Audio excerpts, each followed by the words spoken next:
अस्सलामुअलैकुम स्टूडेंट्स, क्या हाल है आपके। उम्मीद करती हूँ कि आप सब ठीक होंगे। और आज के इस वीडियो में हम आईब्रो की शेप करना सीखने वाले हैं। और आज की इस वीडियो में हम अपने रियल क्लाइंट की आईब्रो करेंगे और साथ ही ये हमारी रियल ब्राइड हैं, तो ब्राइड के हिसाब से, क्योंकि इन्हें bridal look eye makeup create करना है, तो उसके हिसाब से हम मेकअप करेंगे। इनकी आईब्रो काफ़ी थिक और घनी आईब्रोज़ हैं, तो कोशिश करेंगे कि बहुत ज़्यादा लाइट इनकी आईब्रोज़ नहीं हो। जो इनके यहाँ पर बाल नज़र आ रहे हैं, ठीक है, जो ब्रो बोन एरिया पर बाल नज़र आ रहे हैं, जहाँ पर हम अपने हाईलाइटर यूज़ करते हैं, उस जगह से सारे बालों को रिमूव करेंगे। बाकी फ्रंट की शेप इनकी अच्छी है, कुछ थोड़ी सी सेंटर में बाल हैं वो रिमूव करेंगे।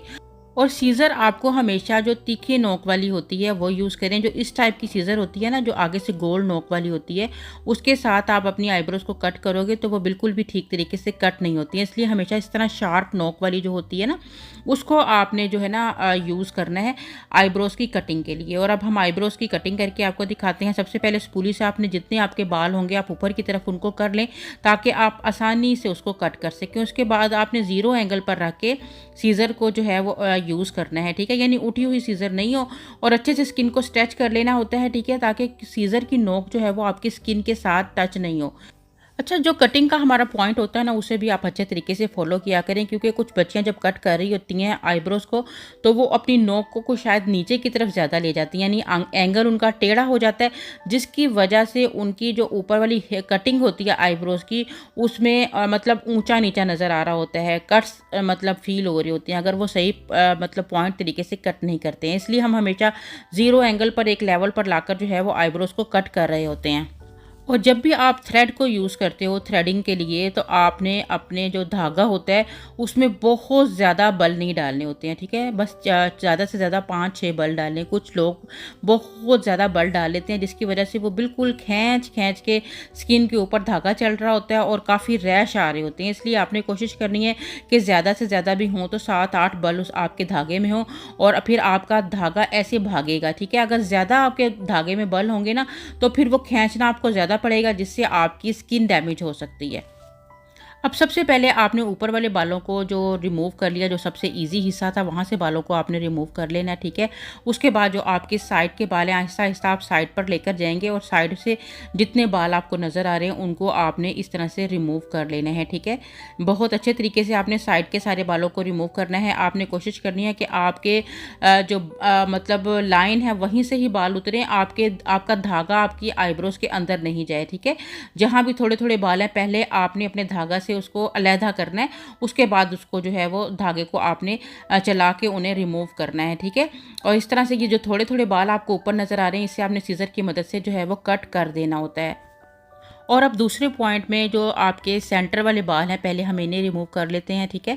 तो यहाँ से जो इनकी नोज़ की शेप है वो काफ़ी तीखी नोक की शेप है, ठीक है। कभी आपने देखा होगा कि इस तरह की जो नोज़ की शेप आती है, जब आप बिल्कुल ब्रो बोन एरिया के फ्रंट वाली साइड से मतलब आईब्रोज कर रहे होते हो, तो उस टाइम बाल सही से निकल नहीं पाते हैं। तो उसके लिए आप स्किन को थोड़ा सा ऊपर से खींच के तो फिर जो है वो शेप मतलब कर लिया करें, ठीक है। अब ये हड्डी के पास जो सेंटर की हड्डी आप देखें कितना तीखा इनका माशाल्लाह नाक है, तो यहाँ से भी आपने इस तरह से सारे बालों को रिमूव कर देना, थोड़ा थोड़ा सा खींच के स्किन को आपने, और इस तरह से बालों को रिमूव करना है कि किसी भी तरह से जो है वो आपके एक्स्ट्रा बाल जो है वो रिमूव नहीं हो। या फिर मैं आपको फिर बताती हूँ कि आप गाइडलाइन बना लिया करें, ताकि इजीली तरीके से समझ आ सके कि कहाँ तक आपके बालों को जो है वो रिमूव करना है, ठीक है। अगर बिगिनर हो तो फिर आपको ज़रूर जो है वो गाइडलाइन बनानी चाहिए, क्योंकि आईब्रो की शेप ऐसी होती है कि एक बार हो जाए तो काफ़ी दिन तक उस शेप में रहना होता है फेस के ऊपर, ठीक है। और अगर ख़राब हो जाए तो हर दिन आपको कोई ना कोई मतलब बातें सुनने को मिलेगी, या क्लाइंट आपसे बोलेगा कि जी उनकी आईब्रो की शेप जो है वो बिल्कुल भी अच्छी नहीं बनी है। और सेंटर में भी आपको नोज़ के मुताबिक एक प्रॉपर स्पेस रखनी है। बिल्कुल जो जुड़ी हुई आपस में आईब्रोज़ की शेप होती है वो बिल्कुल भी अच्छी नहीं लगती है। इसलिए जितने एक्स्ट्रा साइडों पर बाल होते हैं उनको आप रिमूव कर लें। और उसके बाद फिर जो नीचे वाला हिस्सा होता है, ये देखिए यहाँ नाक कितनी शार्प है कि इस जगह से आपको प्रॉब्लम होगी, तो आपने ऐसे स्ट्रेच करके यहाँ से बालों को रिमूव करना है, ठीक है। नीचे से आपने कम खींचना है, ऊपर से आपने ज़्यादा खींचना है, तो फिर ये आपकी इस जगह पर आपने देखा होगा कि कई लोगों की नाक इतनी तिखी होती है कि यहाँ पर कट लगा हुआ या ब्लड निकलता हुआ फील हो रहा था। तो उसकी रीज़न ये होती है कि इस जगह पर जो है वो नोज़ की एकदम से हड्डी आ जाती है और जगह से बाल निकलता नहीं, और बहुत टाइटली तरीके से जब धागे को यहाँ पर रब करते हो तो यहाँ से ब्लड ब्लड निकलना शुरू हो जाता है। तो इस तरह से आपने ऊपर से अच्छी तरह से स्ट्रेच करना है और अब आपने इस तरह से बालों को स्टेप बाय स्टेप निकालना है, ठीक है। इनका घना बाल है तो ये ना हो कि आप थोड़ी सी गलती करें और आपके ज़्यादा बाल जो हैं वो आपके धागे में आ जाएँ। उससे ये प्रॉब्लम एक ये होती है, अगर आप बहुत ज़्यादा, कई दफ़ा ये होता है कि हम नॉर्मल वाला धागा में आम जो सिलाई वाला धागा होता है उसी ही को यूज़ करके थ्रेडिंग कर रही होती हूँ, क्योंकि मुझे ये ऐसा लगता है कि जो बहुत तेज़ धागा होता है ना, जो डोर की तरह से तेज़ धागा होता है, उस धागे से स्किन के ऊपर कट, स्किन हमारी बहुत नाजुक होती है और हम थोड़ा सा भी तेज़ हाथ चला देते हैं तो वो हमारी स्किन के ऊपर कट्स डाल सकता है। और ये वाले धागे का ये होता है कि अगर स्किन पर ज़रा भी टच होता है तो ये टूट जाता है और हमारी स्किन जो है वो डैमेज होने से बच जाती है। इसलिए बहुत ज़्यादा जो डोर की तरह के मोटे धागे होते हैं या बहुत ज़्यादा जो मतलब हार्ड धागे होते हैं उसको आपने स्किन के ऊपर यूज़ नहीं करना और एक ही जगह बार बार बार बार थ्रेड को यूज़ नहीं करना। अगर आप एक ही बाल को निकालने के लिए धागे को टाइटली तरीके से एक ही जगह बार बार जो है वो चलाएंगी, तब भी आपकी स्किन के ऊपर रैश हो जाती है या ब्लड भी आना शुरू हो जाता है, ठीक है। अब ये देखिए यहाँ हमें थोड़ी सी प्रॉब्लम हुई, नाक इनका दिखा था लेकिन हमने आँख को ऊपर से अच्छे से स्ट्रेच करके तो बाल फ्रंट से निकाले। ये हमारा सेक्शन भी कंप्लीट हुआ और अब आ जाती है हमारी बैक की बारी। तो बैक पर आपने मतलब बड़ी अच्छी से इनकी शेप है, तो जस्ट आपने जिस बाल को निकालना है उसे ही ग्रिप में लेकर रिमूव करना है। एकदम से सारे बालों को ग्रिप में लेकर रिमूव मत किया करें। जैसा कि मैंने आपको बताया है कि कई दफ़ा ऐसा होता है कि हम रिमूव करते हैं जब सारे बालों को इकट्ठा लेके, तो वो इकट्ठा बाल जो है, जैसा कि एक एक बाल करके रिमूव करना तो इजी होता है, लेकिन ज़्यादा से बाल जब आप रिमूव करते हो एक साथ तो तब भी आपकी स्किन जो है वो एकदम से डैमेज होने का डर होता है, क्योंकि उन ज़्यादा बालों के साथ आपकी स्किन उठती है ऊपर की तरफ और वो आपके धागे में आती है। और अब आपने यहाँ छोटे छोटे जितने भी बाल हैं उन सबको अच्छे तरीके से रिमूव कर लेने हैं थ्रेड के साथ, ठीक है। और ये देखें जी कितनी प्यारी सी इनकी शेप जो है वो बन गई है। अगर आपको लगता है कि यहाँ से थोड़ी सी आपको और नीट करनी चाहिए तो आप कर लें, अदरवाइज़ अगर आपको गोल शेप चाहिए तो इस तरह भी ठीक है, लेकिन अगर आपको थोड़ी आर्च में शेप चाहिए तो फिर आपने इन 2-3 बालों को भी यहाँ से रिमूव कर देना है, लेकिन इस तरह से कि आपने ग्रिप देकर धागे से तो फिर आपने बालों को निकालना है, ठीक है। जो बाल की आपको नीड हो कि ये वाला निकलना है उसी बाल को पहले अपने धागे में फंसा लिया करें, फंदा बना के फिर आप उसको जो है वो रिमूव किया करें। और यहाँ पर हमारी एक आईब्रो की शेप तो जो है वो इजीली तरीके से बन गई है। अपोजिट साइड पर हमारे धागे का रुख भी अपोजिट हो जाता है, इसलिए ज़्यादातर जो बिगनर्स होते हैं उनको प्रॉब्लम होती है कि जो अपोजिट साइड पे जाकर धागा चला रहे होते हैं उस दौरान में उनका धागा ठीक तरीके से नहीं चल रहा होता है, ठीक है। तो आपने पीछे खड़े होकर बिल्कुल भी थ्रेडिंग नहीं करनी है। आपने अगर राइट साइड पर करें या लेफ्ट साइड पर करें, या तो अपने धागे का जो पोजीशन है उसको चेंज कर लिया करें और अपनी पोजीशन आगे की तरफ ही रख के किया करें, क्योंकि वो बहुत पीछे जब क्लाइंट अपनी नेक करता है और आप लोग पीछे खड़े होकर उसकी आईब्रोज कर रहे होते हो तो उससे क्लाइंट को पेन फील होता है, ठीक है। इतना क्योंकि आपका हाथ भी उसके सर के ऊपर रखा होता है, ऊपर से उसने बहुत पीछे अपने सर को झुकाया होता है और मतलब सही उसकी पोजीशन नहीं होती, फिर इस तरह से आप बिल्कुल प्रोफेशनल भी नहीं लग रहे होते हो, ठीक है।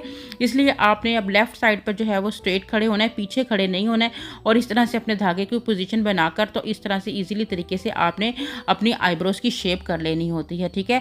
और जैसे मैंने आपको बताया कि पहले हमने फ्रंट वाले हिस्से को नीट किया, उसके बाद हमने ऊपर वाली साइड से जो है वो पीछे वाले हिस्से को नीट किया, ठीक है। और जितने एक्स्ट्रा बाल हैं उनको ग्रिप में लेकर जो है वो वो मतलब कि आपने उतारते चले जाना है और आसानी से ये बाल आपके उतरते चले जाएंगे। स्टार्टिंग में ऐसा होता है कि थोड़ा सा मसला होता है बिगनर्स को, क्योंकि थ्रेड की पोजीशन ठीक नहीं होती है या उनके बाल ग्रिप में नहीं आ रहे होते हैं, लेकिन जैसे जैसे ये काम इस तरह का है कि जितनी ज़्यादा आप प्रैक्टिस करोगे उतना ही अच्छे तरीके से आप इसे कर पाओगे। अगर आपकी प्रैक्टिस कम होगी, यानी कि आप चाहोगे कि आप 2-4 महीने में इसको सीख लो, तो ये पॉसिबल नहीं होता। इसको कम से कम भी 1 ईयर अगर आप लगातार करते रहें तभी आपके हाथों पे 1 ईयर 6 मंथ, ये अपने अपने माइंड की बात होती है। कुछ बच्चियां जल्दी सीख जाती हैं और कुछ को बहुत ही ज़्यादा टाइम लगता है, लेकिन जितना ज़्यादा टाइम 2, 4, 5 साल लगेंगे उतना ही आपके हाथों में ग्रिप आती चली जाएगी और फिर आपके हाथों पर जो आईब्रोज हैं वो ऐसे हो जाएंगे कि बस आप आंखें बंद करके भी अगर आईब्रोज करेंगे तो वो फटाफट से जो है वो होती चली जाएगी, क्योंकि आपकी इस चीज़ में प्रैक्टिस जो है वो बहुत ज़्यादा हो गई होगी, ठीक है। इसलिए कहते हैं कि प्रैक्टिस बंदे को परफेक्ट बनाती है। तो आपने जो भी काम देखते हैं, जो भी काम सीखते हैं, उसकी प्रॉपर जो है वो प्रैक्टिस किया करें। ये मत सोच लिया करें कि हमने देख लिया है तो हमें बस ये याद हो गया या हमें आ गया हुआ है, ठीक है। दिखने में ऐसे लग रहा होता है कि शायद ये काम हमें आ गया, हम आसानी से कर पाएँगे।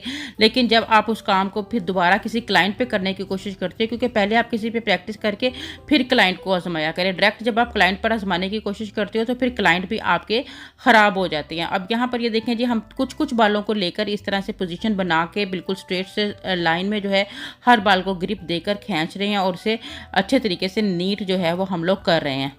और इस तरह से हमने सारी आईब्रोज़ के बालों को जो है वो प्रॉपर जो लाइन है उसको रिमूव कर लेना है। और नीचे वाले बालों को हम तेज़ धागे के साथ भी रिमूव कर सकते हैं, क्योंकि नीचे वाले जगह पर जो है कोई शेप नहीं है, लेकिन जहाँ पर शेप होती है वहाँ पर हमें प्रॉपर ध्यान रखना होता है कि हमारी शेप बिल्कुल भी ख़राब नहीं होनी चाहिए। और वही हमने फ्रंट वाले हिस्से पर जब धागा चलाना होता है तो ऊपर से स्किन को खींच ले, क्योंकि जब मैंने आपको बताया कि अगर तीखा नाक होगा तो फिर आपको थोड़ी सी इस जगह पर जो है वो प्रॉब्लम हो सकती है। और वैसे भी अब आप अपने अगर 2-4 बाल आपके नहीं भी निकलते